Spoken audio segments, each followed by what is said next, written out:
Hi friends, welcome to our YouTube channel Nagaraj Academy. The main aim of this lecture is to discuss about the ISRO 2017 W solutions in a very detailed manner. And if you like the content of our channel, then please do like, share and subscribe our YouTube channel, and don't forget to press the bell icon button. So whenever you upload a new video, the direct notification comes on mobile. If any improvements needed in our lectures, then please do comment in the comment section. We will definitely include all those improvements in the coming lectures. So why to waste more time? So let's get started. So now we are going to solve the first question. See the question here. Limit x tends to infinity, x plus sin x by x equal to. So in this question they are given when x tends to infinity, what is the value of the x plus sin x by x value? In this question they are asking. So what are the four options? Option C, 1 is a correct solution of this question. Option C, 1. So let's solve this numerical. So now we have to find what is the value of the limit x tends to infinity, x plus sin x by x. We need to figure out in this question. So now I am going to split this one into numerator and numerator. So therefore you are going to get x by x plus sin x by x. So x by x value is 1. So therefore sin x by x is the remaining one. So now I am going to take this limit inside. So therefore 1 plus limit x tends to infinity sin x by x. So always sin is going to have a finite value of range. So it can only go from minus 1 to 1. Only this is the boundary of the sin function. It can go only from minus 1 to 1. So whereas x is a infinite value. So in this question they are given x tends to infinite. So sin x is always a finite value, but whereas x is a infinite. So we are going to divide a finite value by infinite value. So finally we are going to get 0. So therefore 1 plus sin x is always a finite value because it is going to have a range from minus 1 to 1, whereas x is tends to infinity. So therefore finite by infinite. So if you divide any finite value by infinite, so this is going to lead to value 0. So therefore 1 plus 0. So 1 plus 0 is equal to 1. So finally limit x tends to infinity, x plus sin x by x value is going to give you the correct answer is 1 is the correct solution of this question. So now we are going to solve the second question. See the question here. A fair unbiased coin was tossed 4 times in succession and resulted in the following outcomes: head, head, head and head. The probability of getting a tail when the coin is tossed again is. So basically here it is a unbiased coin, means the probability of occurrence of head is equal to the probability of occurrence of the tail. So here if this coin is tossed for the 4 times, we are going to get the head for each and every outcome. Suppose if you are going to toss this coin for the 5th time, then probability of occurrence of the tail in this question they are asking. So what are the 4 options? Option B, 1 by 2 means half is the correct solution of this question. So let's solve this numerical. So basically there is a coin. So coin is going to have 2 things, which are the head and tail. In this question they also given that the coin is an unbiased coin. Unbiased coin means the occurrence of the head and the occurrence of the tail is equal. So therefore the sample space, if you take a sample space, means what are the things which can be included with the help of coin. So we can get either a head or we can get a tail. So these are the only 2 things which are going to present in our sample space. So now I want to find what is the probability of head. So out of these there are only 1 chance of head. So 1 by the total number of chances are 2. So therefore 1 by 2 is the probability of the head, and probability of tail is equal to, there is only 1 tail out of these 2 things. So therefore 1 by 2. So you can see clearly here for a unbiased coin, the probability of occurrence of the head is equal to the probability of occurrence of the tail. Suppose if it is an unbiased coin, means the probability of occurrence of the head will never be equal to probability of occurrence of the tail for a unbiased, for a biased coin. But for a unbiased coin, we can say the probability of occurrence of the head is equal to the probability of occurrence of tail. So in this question they also told that for the first 4, so for the first 4 tosses we are going to get the outcomes as head, head, head, head. Then for the 5th time if you are going to toss the coin, then what is the probability of getting a tail? In this question they are asking what is the probability of tail if suppose the previous 4 outcomes are head, then what is the probability of occurrence of tail in this question they are asking. So basically these all the things are independent events. All the things are independent because the occurrence of the tail is independent of its past outcome. So we can say it's an independent events. So probability of occurrence of B after the event A is occurred, which is probability of A intersection B by probability of A. This is called whenever there is a dependent events. Suppose if all the events B and A are independent, then probability of A intersection will be equal to probability of A into probability of B by probability of SA. So therefore we can say this is going to get cancels. So it will be equal to probability of B. So we can say if A and B are independent, independent equants, then probability of occurrence of B after the event A is occurred is equal to probability of B, because it is independent. Suppose if it is not independent, then this is the case. Probability of B after the event A is occurred is equal to probability of A intersection B by probability of A. So, but in this case all the events are independent, so therefore probability of occurrence of tail even of this past outcomes is equal to probability of tail itself. So therefore the probability of tail is half. So we can say that here if the events are independent of each other, then probability of occurrence of the new event is independent of the past outputs. So we can say the probability of tail is equal to 1 by 2. So now we are going to solve the third question. See the question here.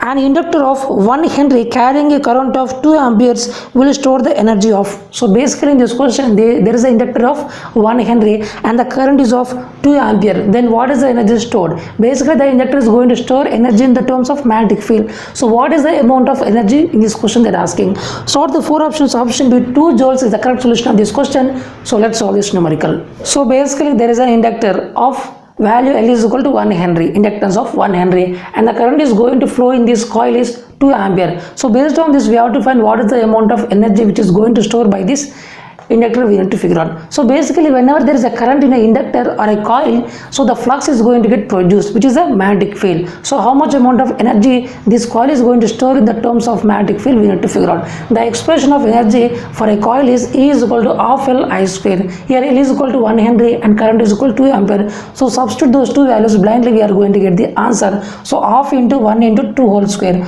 So if you do this one, 2 square is 4. So 4 by 2 is 2. So therefore the amount of energy stored in the magnetic field is 2 joules.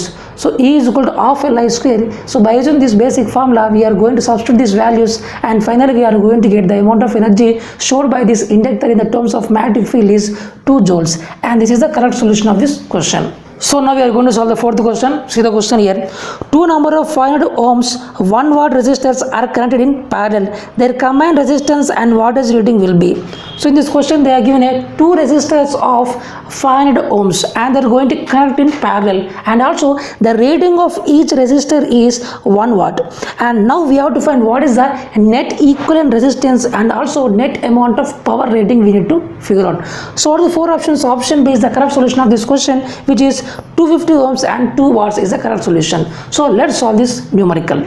So basically there are 2 resistors. The resistor R1 is equal to 500 ohm with a power rating of 1 watt, and there is also another resistor which is 500 ohm with a power rating of 1 watt. So these 2 resistors are now going to connect in parallel fashion. So then what is the net equivalent resistance and the net power rating of this equivalent resistor we need to figure out. So basically whenever the 2 resistors are connected in parallel, the net resistance will be equal to R1 R2 by R1 plus R2. This is a net equivalent resistance whenever the 2 resistors are combined in parallel. So therefore substitute the value of R1 and R2. R1 is 500 and R2 is 500. So if you solve this one we are going to get 250 ohm. So therefore the net equivalent resistance of this 2 combination is 250 ohm. So 250 ohm is the net equivalent resistance. So now we have to find what is the net equivalent power rating of this equivalent resistor we need to figure out. See, the resistor R1 is going to consume a power of 1 watt, and similarly the resistor R2 is going to consume a power of 1 watt. So the net resistor should consume a power which is addition of these 2 things. So these 2 resistors are going to consume individually a power 1 watt. So therefore this resistor should consume the power which is equivalent, which is the addition of individual powers. So therefore we can say power equivalent. The equivalent resistance is going to consume a power which is summation of the powers consumed by the individual resistor. So therefore P1 plus P2. So P1 is 1 watt and P2 is 1 watt. So if you solve this one we are going to get 2 watts. So therefore now the equivalent power, the net power consumed by this resistor should be equal to 2 watt is the correct solution of this question. So therefore the net equivalent resistance is 250 ohm and the net equivalent power consumed by this resistor or the rating of this resistor equivalent resistor is 2 watt is the correct solution of this question. So now we are going to solve the fifth question. See the question here. In an ideal transformer, which of the following statements is correct? Option A, no voltage drop in resistance or leakage reactance. Option B, MMF produced to maintain the main flux is small. And option C, no core loss. And option D, all the above are correct. So out of all these 4 options, option D is the correct solution of this question. So now let us discuss something more about this ideal transformer. So now we'll discuss some of the important properties of an ideal transformer. So for a transformer, it is going to have two windings, the primary winding and the secondary winding. So now in a transformer, the total flux generated by a primary winding is equal to sum of the flux. There will be leakage flux and also there will be some mutual flux. Leakage flux means the flux which is going to relate with only one coil. If suppose if the flux which is going to relate with only one coil, we say it is a leakage flux. But if the flux which is going to relate both the coils, suppose if the flux is going to relate both the coils, then we can say it is a mutual flux. So because of mutual flux only, there will be induced EMF is going to produce in the secondary. But for ideal transformer, the leakage flux is 0. So therefore whatever the total flux is equal to mutual flux. So there will be no leakage flux. See, whenever there is a leakage flux, then only we can say there is a leakage reactance and leakage resistance. So as the leakage flux is equal to 0, so there will be no terms like leakage resistance and no leakage reactance. So we can say for ideal transformer there is no leakage resistance and no leakage reactance. So there will be no voltage drop across the leakage reactance and resistance. And also the permeability of the core, we are going to assume it is very high. The permeability is very high. It indicates that it can support the magnetic field in a very huge manner. So whenever the permeability is equal to infinity, then what is the reluctance of this core? See, basic relation of reluctance is equal to L by mu into A, where L is called as the mean length of the core and mu is called as the permeability of the core and A is called as the area of a core. So if you substitute mu is equal to infinity, so we can say here the reluctance of the core is nearly equal to 0.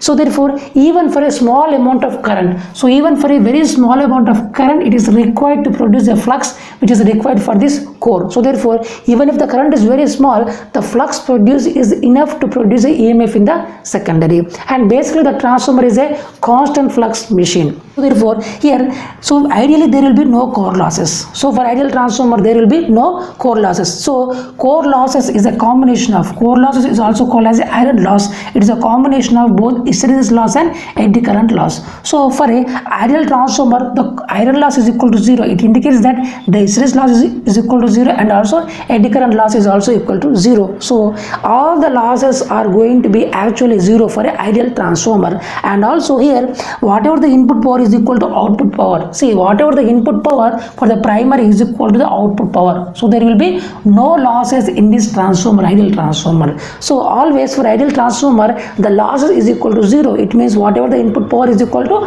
output power. So we can say ideally the efficiency of a transformer is 100%. But practically we can say the efficiency is 99.6%. The practical efficiency. But there will be a small amount of, minor amount of losses in a core. That is for a practical transformer. So finally I can conclude that the leakage resistance and the leakage reactance and the voltage drop across this leakage resistance and reactance is 0 for a ideal transformer, and also a small amount of MMF, or we can say current, is required to produce a flux in a core, and also all the losses are equal to 0 in the ideal transformer. So all these statements are correct for a ideal transformer, and the efficiency is always equal to 100% because whatever the input power is equal to output power and there is no losses for the ideal transformer. All these things are the characteristics of an ideal transformer.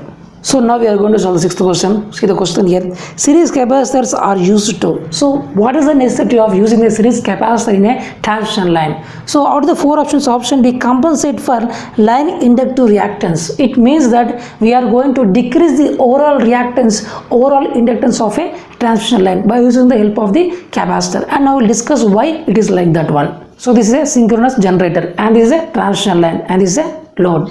So now the voltage across the synchronous machine, which is Vs angle delta, and the voltage across the load, which is Vr at an angle 0, and the reactance of the line, I am going to make it is JXL. So now what is the amount of power, the active power consumed by the load, which is Vs into Vr by XL into sine delta. This is the expression of the amount of active power received by the load. So now this is a P1 is equal to some component into sine delta. So this is the maximum value of sine delta. So therefore the maximum amount of power which can be transferred from source to load is Vs Vr by XL.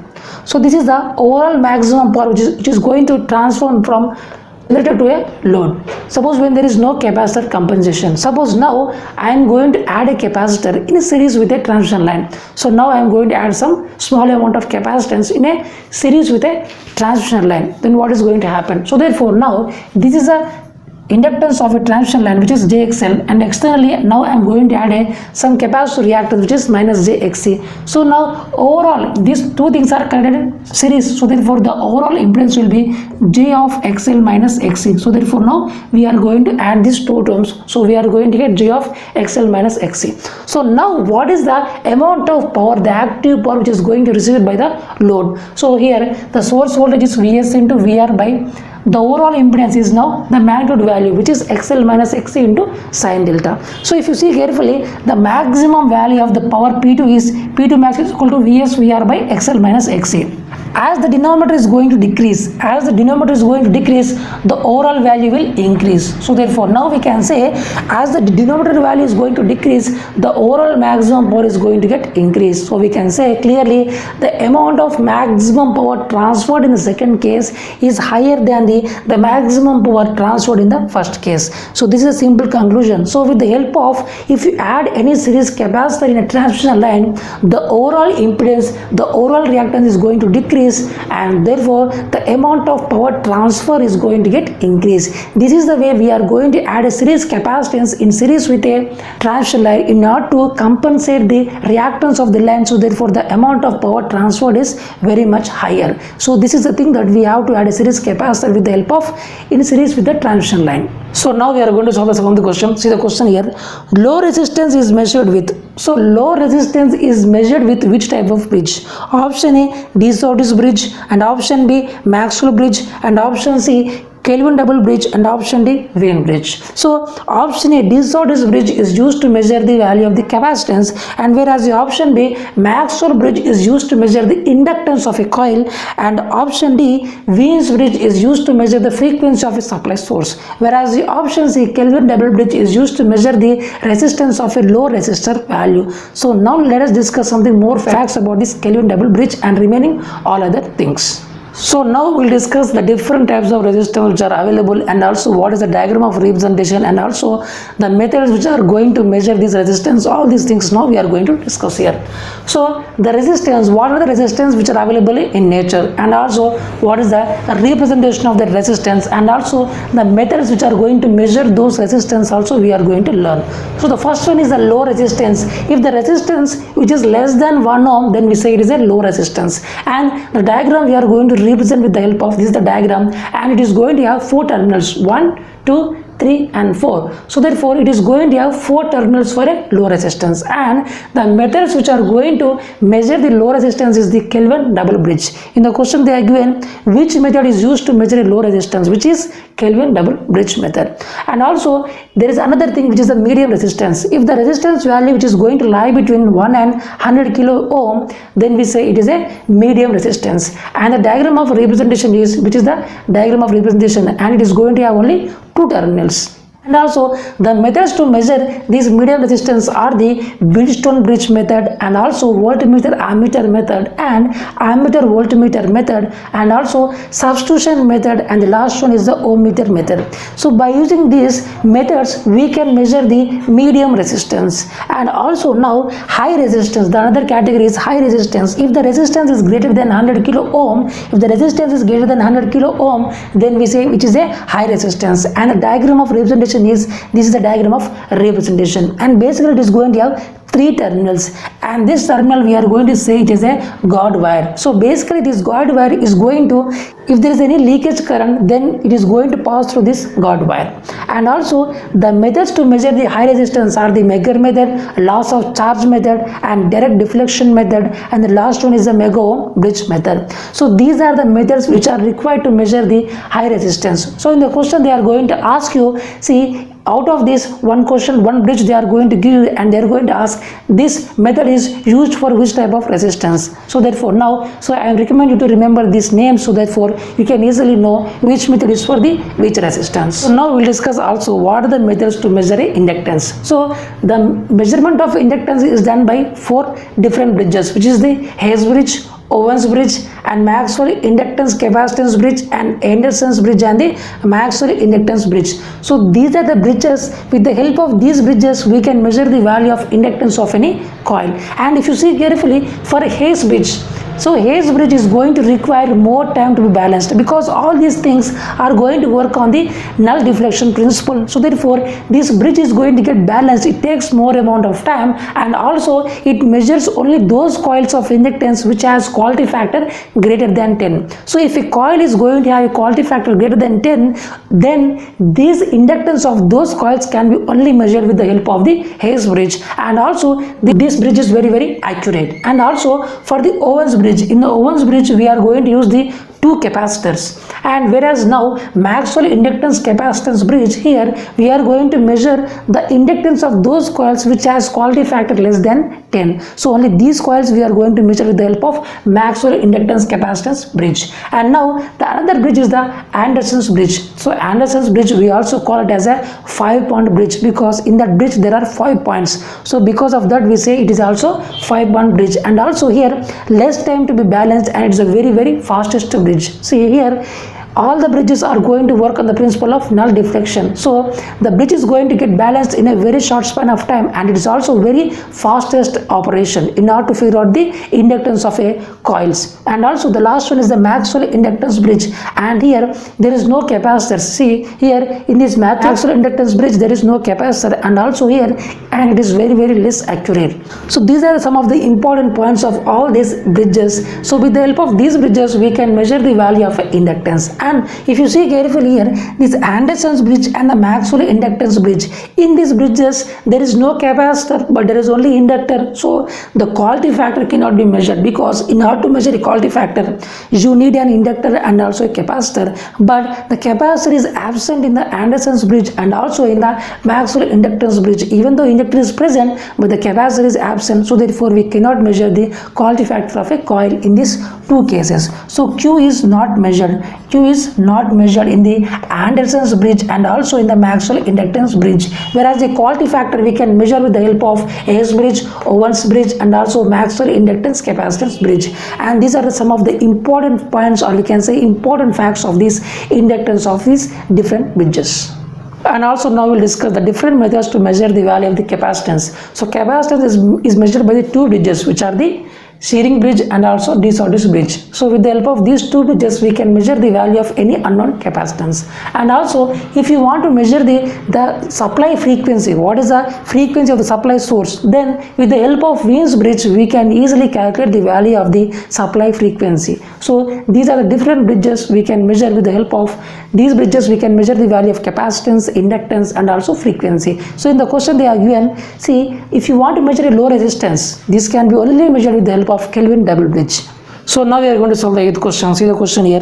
Which bridge is used to measure or determine the frequency? So option A, Anderson's bridge, and option B, de Sauty's bridge, and option C, Wien bridge, and option D, Campbell bridge. So now option C, Wien's bridge, is the bridge which is going to measure this supply frequency. Just now we have discussed. And now let us discuss something more about this one also. See, as I have already told you, the Anderson's bridge is going to measure the value of the unknown inductance. And also with the help of de Sauty's bridge we can measure the value of the unknown capacitance, and with the help of Wien's bridge we can measure the frequency of a supply source, and with the help of Campbell bridge, it is also called as a Heaviside Campbell bridge, with the help of this bridge we can even compare the two unknown resistance, and also we can measure the mutual inductance of a coil also we can measure. So this Heaviside Campbell bridge is used to compare the two unknown resistance, and also it can measure the mutual inductance between the coils. So these are some of the important facts of all these bridges. So in this question they are asking what is in order to measure the frequency of a supply, which bridge we are going to choose, which is the Wien's bridge is the correct solution of this question. So now we are going to solve the 9th question. See the question here. The sensitivity of an instrument is. So in this question we are asking what is the meaning or definition of a sensitivity. So what are the four options? Option C, the ratio of change in the magnitude of the output to the corresponding change in the magnitude of the input, we say it is the sensitivity. So sensitivity is nothing but it is a ratio of change of magnitude of the output by the magnitude of the input, so which is the sensitivity. And now let us discuss all the important static characteristics of a basic measuring instrument. We are going to discuss all these things now. So now we'll discuss some of the important things in a static measuring basic instrument. So now the static properties in a basic measuring instruments are, the first thing is accuracy. Accuracy indicates that the closeness of the measured value to a true value. See, the closeness of the measured value to a true value, then we say it is a accuracy. And the second one is the precision. Precision means, see, out of set of data, the most repeated or reproducible number, we say it is a precision. So therefore, most repeatable or reproducible value out of set of data, then we say it is a precision. So always we can confirm that accuracy confirms the precision, but not the converse. Means accuracy always going to confirm a precision, but precision does not guarantee or confirms the accuracy. And also the property of linearity means, if the output is going to follow the input in a linear equation, then we say it is a linear system. Suppose if the output is directly proportional to input, then we say it is a linear equation. But if the output is directly proportional to input whole square, it is a non-linear equation. So therefore, if the output is going to follow the input in a linear manner, then we say it is a linear system. Otherwise, it is a non-linear system. And also now the sensitivity, the definition of sensitivity is, it is a ratio. It is a ratio of change of output magnitude by the ratio of change of input magnitude. So we can say sensitivity is nothing but it is a ratio of magnitude of the change of output to the magnitude of the change of the input. Then we say it is a sensitivity. And the sensitivity is a constant value. It is a constant value for a linear system, but it is a variable for a non-linear system, because for a linear measuring system always the slope is constant. So therefore sensitivity is nothing but it is a slope, output by input. So we can say the sensitivity is a constant for a linear basic measuring instrument, but it is a non-linear. We can say it's a variable for a non-linear measuring instrument. And dead time is nothing but, even if the input is non-zero, even if the input is non-zero for a small amount of time, still the output is zero, because it is a mechanical system. It needs some time for the pointer to move. Even if the input is non-zero, the amount of time we say it is a dead time. So dead time means nothing but, even if the input is non-zero, still the output is zero, because it is a mechanical. All the things are present in the measuring instruments are mechanical. They need certain time to move. So we say it is a dead time. So time taken by the instrument to move the pointer from its initial position, even if the input is non-zero, because of mechanical objects are going to present in a instrument. So because of that reason, it needs some time for movement. So that time is called as a dead time. And resolution means the smallest output that we can detect with certain or clarity. So even if the smallest output that we can measure or detect with a certainty or clarity, we say it is a resolution. So resolution, the formula of resolution is equal to full scale. See, full scale reading by number of divisions. As the number of divisions increases, then we can say the resolution is going to get improved. So therefore, always the smallest output that we can detect with clarity or certainty, we say it is a resolution. The formula of resolution is equal to full scale reading by the number of divisions. As the number of divisions is going to increase, the resolution is going to get improved. Means even a small amount of information we can detect with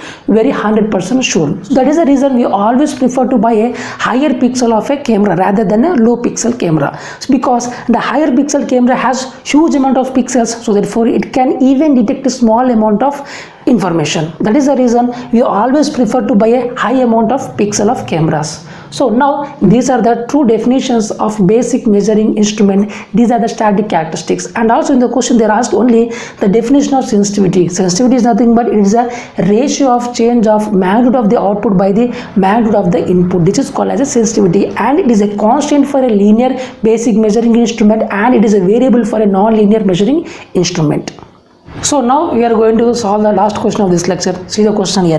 The operational amplifiers are seldom used for differentiation, because seldom means rarely. In Telugu we say it is a arduga. Means, so seldom means rarely. So here the operation amplifiers are rarely used for differentiation, because of which reason? So out of all these options, option D is the correct solution of this question, which is the noises are amplified and this can be significant in the output. So here, because of operation amplifier, if you give an input of a small amount of noise, the output will be magnified. So therefore output will have huge amount of amplitude of noises. So this is the reason we are not going to use the op amps in in the terms of differentiation. Basically, op-amps can do addition, subtraction, multiplication, division, and also integration and differentiation. But out of all these 6 operations, we are going to use for 5 operations except for differentiation, because the noises are going to get amplified. So now we'll discuss why it is going to get amplified.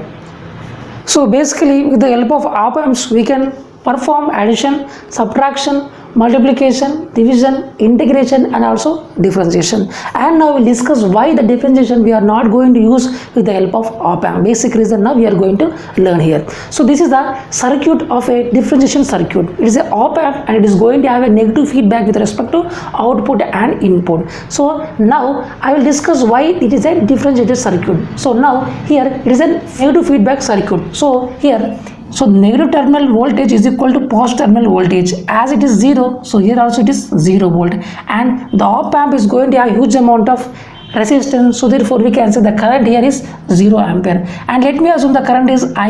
As the current here it is 0, so whatever the current also should flow here also, current is I. So now current I is equal to, as it is a capacitor, so C into D, voltage difference VI minus 0 by dt. So we can say C into D, dVi by dt. And here current is going to flow from 0 volt to V0. So higher potential minus lower potential. So 0 minus V0 is equal to I into R. So 0 minus V0 is equal to I into R. So I is equal to minus V0 by R. But the value of I is equal to C dVi by dt. So C dVi by dt is equal to minus V0 by R.